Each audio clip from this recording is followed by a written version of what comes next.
What's going on, guys? Back real quick. Solid super middleweight fight on the Anthony Joshua versus Andy Ruiz fight card.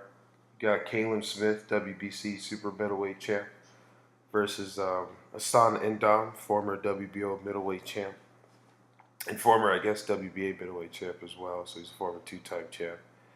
And his only losses were to Peter Quillen. That was his first loss. I think that was like in 2013.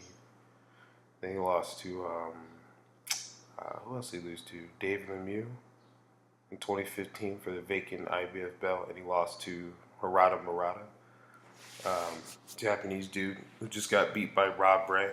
And I guess they're rematching Rob Brandt and Harada Murata, Ryota Murata. Excuse me. There you go.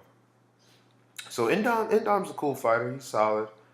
He's kind of one of those tough veterans. He just moved up from middleweight. I think he fought Curtis Stevens. He beat him years ago. So Indom's definitely, he's kind of mm, kind of Lamont Peterson-esque, at middleweight. He was a champion for a little bit.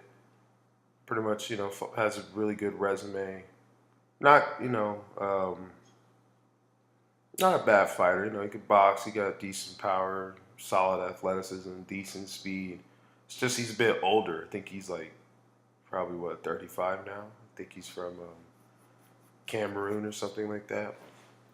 He's fighting a young, strong, big Caleb Smith. Indom's like probably 5'11" or 6 foot, and Caleb Smith looked like huge next to Indom. Like Caleb Smith is probably a cool.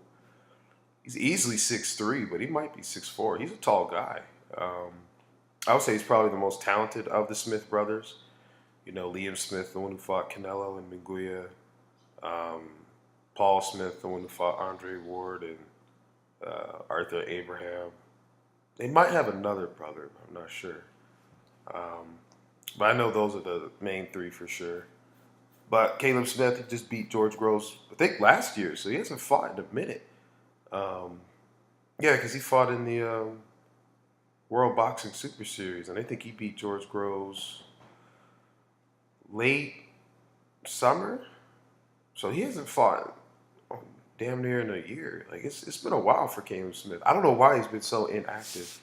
Um, After winning the tournament, he should have been more active.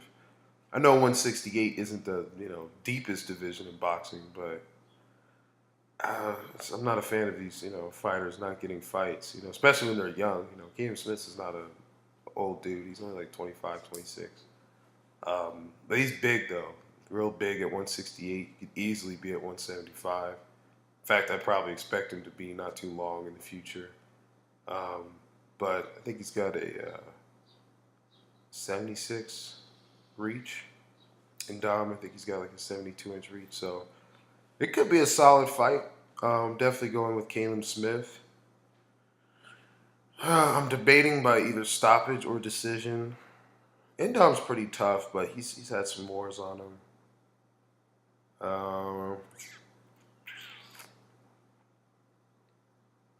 I'm gonna say a late decision, or I'm gonna say a decision. But if he stops him late, it wouldn't shock me. Caleb Smith has, he's a big dude. He has power. He's got a nice left hook. His jab was real crispy versus George Groves, which showed me something because he didn't always use it. Um, he's kind of slow, but he can definitely crack though. He can punch. His right hand is not too bad. He's kind of a solid fighter. Solid, big, not stiff like AJ, but he's he's a cool fighter. Wouldn't mind seeing him versus Chris Eubank or maybe even against Jabal Charlo. I heard Jabal Charlo said if he can't get Demetrius Andrade or Canelo soon, he's going to move up. I think it's a shame that none of the top 160 pounders really want to fight him. And it seems like he's kind of just being frozen out. Kind of like Terrence Crawford at 147. Just being frozen out. So it sucks for guys like Crawford and Charlo that they have to face Brandon Adams. That's kind of weak. Um, I don't know why they won't have him versus Derevchenko. I know Derevchenko. Yeah, Derevchenko's not the IBF mandatory again or anything, so I think that's the fight they should try to make next. At least it's a solid, stay busy fight. We know Derevchenko is a solid fighter. I'd rather him face that than a Brandon Adams or anyone less than 160. And next year, you know, go for Canelo or Demetrius, or even at the end of this year, go for Canelo or Demetrius Andrade. But it sounds like the zone is desperate for a big fight, so they're probably going to make Canelo versus Triple G3. Um, but I mean, there's always Boo Boo. You know what I'm saying? That's a fight that's been long overdue anyway. So, um, but we'll see what happens with Jamal Charlie. He might end up going to 168. If he does, wouldn't mind seeing him versus Chris Eubank, maybe Peter Quillen, Caleb Truex 2 winner, maybe even Caleb Smith and Dom winner. So Charlo at 168, I think he'll be solid.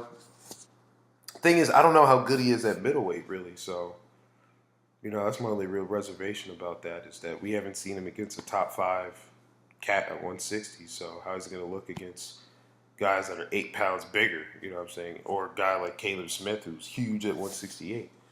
So we'll see. But yeah, I'm gonna go with Caleb Smith probably by decision. But if he did stop Endom late, wouldn't shock me at all. Endom's had a lot of wars on him. He's a solid fighter, but he's definitely been battle tested. But it's could be a cool fight while it lasts. But let me know what you guys think about Caleb Smith. Do you think he's the best of the Smith brothers? Who do you think he should face at 168? Maybe Caleb Plant, Mike Lee winner, which is on the Pacquiao Thurman card. Um, who else? David Benavidez. I think he might be fighting Anthony Durrell. Um, that's going to be a banger. So there's a couple solid options at 168. Eubank Jr. So let me know what you guys think about Caleb Smith. Do you think he'll beat Indom? Drop comments, like, subscribe. Stay tuned. Take it easy, guys.